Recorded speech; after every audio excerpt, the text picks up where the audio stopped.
I have trouble regulating my emotions. I have a suspicion it's to do with the fact that I'm 98th percentile in openness, conscientiousness, and neuroticism, and 2nd percentile in agreeableness and extroversion. Any tips on dealing with that? Yeah, well, if you're really high in openness and you're really high in neuroticism, that can be a rough combination. The conscientiousness should actually help with that, although it might make you a bit perfectionistic. The problem with being high in openness, which is creativity and interest in ideas, and high in neuroticism, which is tendency towards anxiety and emotional pain, is that like open people like to break open boxes, conceptual boxes, and see what's inside, like Pandora's box. But people who are high in neuroticism are more likely to respond negatively to complexity and uncertainty. And if you're an open person and you're always thinking up new things, you tend to saw off the branch that you're sitting on a regular basis, and that can be pretty destabilizing. Any tips on dealing with that?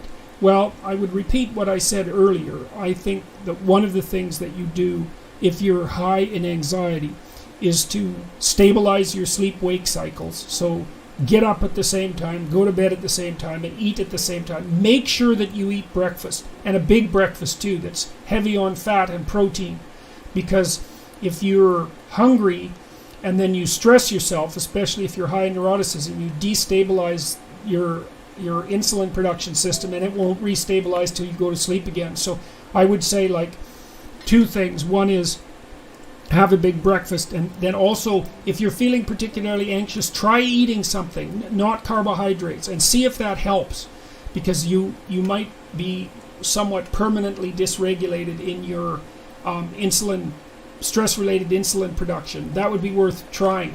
I would also say that you should shield yourself to some degree from news sources and sources of bad news, especially catastrophic news, because most of it isn't news. It's the repetition of things that we already know full well, and there's reason to protect yourself from an onslaught of negative information, especially when it's not really necessary for you. I mean, I don't think you should bury your head in the sand, but constant exposure to the catastrophes of the world, especially when there's nothing that you can do about those catastrophes, even hypothetically, is something that can really destabilize people. I often tell people in my clinical practice, which isn't operating right now, by the way, to shield themselves from news reports, because it's just too much. If you're depressed and anxious, it's just not something that you need. It's not helpful to you.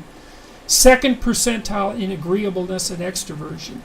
Well, you know, one of the things that you can do if you're that low in agreeableness, that shouldn't dysregulate your emotions, but it might interfere with your relationships with other people, you know, because you might be a little bit harder to, you might take other people's feelings into consideration less than might be good for you. One of the things that people who are low in agreeableness can do is to try to think of things they could do for other people and make that a practice. You know, like maybe once a week you could consciously do someone a favor or give someone a gift, something like that, and practice being, what would you call it, compassionate and polite. You know, that'll expand your personality rather than transforming it. So then maybe you could have the advantages of being disagreeable, which means you're tough-minded and skeptical and competitive, and those can all be really good things. And then, you know, if your relationships improve, that can also improve your emotional stability, because one of the ways that people regulate their anxiety is by having people around them that they get along with.